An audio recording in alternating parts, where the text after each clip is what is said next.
क्या spinal fusion surgery के बाद मरीज की फ्लेक्सिबिलिटी कम हो जाती है? क्या वो ऑपरेशन के बाद वापस पहले जैसे झुक सकते हैं, बेंड हो सकते हैं? ये सवाल काफ़ी कॉमन है और जिस भी पेशेंट में इंस्ट्रूमेंटेशन की या स्क्रू और रॉड इस्तेमाल करने की बात आती है या स्पाइनल फ्यूजन की बात आती है, तो ये सवाल बहुत कॉमन है कि सर क्या हम पहले जैसे बेंड हो सकते हैं? क्या हमारी फ्लेक्सिबिलिटी कम हो जाएगी?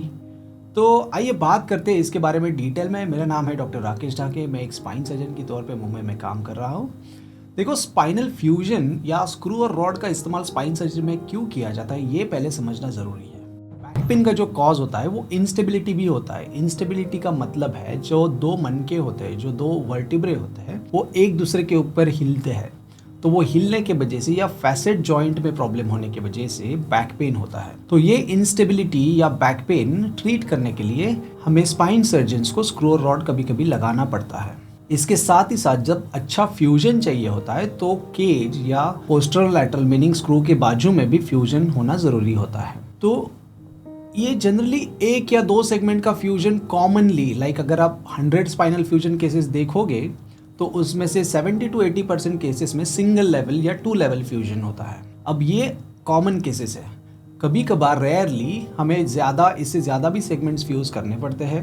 अगर डिफॉर्मिटी है तो उसको करेक्ट करना पड़ता है, तो लॉन्ग सेगमेंट फ्यूजन भी हो सकता है। अब ये बात जाननी ज़रूरी है, जैसे कॉमनली 2-3 सेगमेंट का फ्यूजन होता है तो बाकी के लंबर सेगमेंट्स जो होते हैं 5 होते हैं, उसमें से 2-3 अगर फ्यूज़ हो जाते हैं तो जो बाकी के सेगमेंट्स हैं वो ये सेगमेंट्स के लिए कंपेंसेट करते हैं। माने इसका जो मोशन लॉस हुआ है वो मोशन रिस्टोर करने के लिए बाकी के सेगमेंट ज़्यादा काम करते हैं। तो अगर आप लॉन्ग टर्म में देखें, कुछ महीनों बाद देखें, तो मरीज में ऐसा कोई मेजर फ्लेक्सिबिलिटी इशू नहीं आता है। जिस तरह से वो पहले बेंड होते थे, पहले फ्लेक्स करते थे, उसी तरह से वो वापस कर सकते हैं। अब बात करते हैं, अगर लॉन्ग सेगमेंट फ्यूजन होता है जैसे स्कोलियोसिस सर्जरी, जिसमें पेशेंट की रीढ़ की हड्डी टेढ़ी होती है, जिसमें मन का पूरा टेढ़ा होता है, उसको जब हम सीधा करते हैं तो बहुत बार पूरे लंबर और थोरेसिक वर्टिब्रे का फ्यूजन होता है।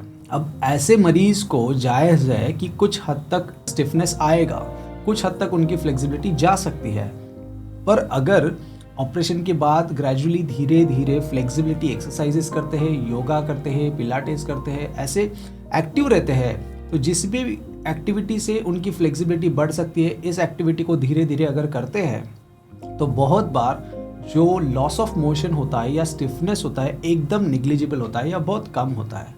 इससे उनकी कोई डेली एक्टिविटीज़ हैम्पर नहीं होती है और ये पूरी तरह से नॉर्मल जैसे पहले फंक्शन करते थे वैसे फंक्शन कर सकते हैं। बस इम्पॉर्टेंट ये चीज़ है कि जिस तरह से हम बेंड होते हैं, इसे भले ही आपका ऑपरेशन हो ना हो, बट ये चीज़ सबके लिए कॉमन है कि हमें बैक को आर्च नहीं करना है, कमर को बेंड नहीं करना है, हमको हिप्स और नीज में बेंड होना है।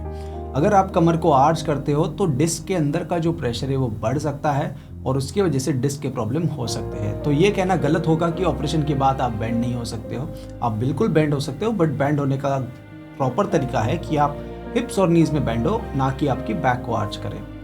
तो अगर समराइज करना हो तो फ्यूजन ऑपरेशन में यस, 1-2 सेगमेंट्स का फ्यूजन होता है जिसकी वजह से उस सेगमेंट का मोशन जा सकता है, पर मरीज को ऐसा कोई एक्सपीरियंस नहीं होता है जिससे उनकी फ्लेक्सिबिलिटी चली जाए या बिल्कुल बेंड ना हो सके, ऐसा नहीं होता है।